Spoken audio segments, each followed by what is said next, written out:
За өчигдрийн ирэл оруулснаас хойш ерөнхийдөө бай сонирхоод байсан. Тэгээ харж исэн зүгээрөө эхний бааян арилжаа нээсэн боловч нөх ямар явж ядаад сансан шиг импульс орж ирэхгүй байсан учраас бай арилжаануудын TP1-үүдийг салгаж амжсан байгаа. TP1-ийг салгаад үлдсэн оролтууд нь брик юм зохиулсан.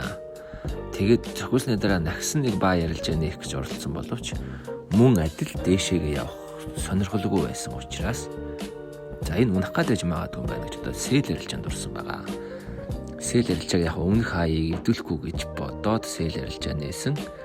Яг TP тарагдыг өмнө харж исэн нэг цэг байсан учраас тийшээгээ ер нь очиж чухал гэсэн итгэлтэйгээр арилжаа хийсэн. Өнөөдрийн Нью-Йоркийн хөдөлгөөн бол харин хайтайхан хөөрхөн гоожоод ороод ирлээ. Хэдэн пип босныг сайн мэдэхгүй байна. Харж исэн газараа ерөнхийдөө TP-нүүдийг аваад селийн арилжаанаас нэгэн арилжааг тавиад үлдээсэн байгаа. Тэгээ яг зүгээр байж чадахгүй байцыг л унтсан байна.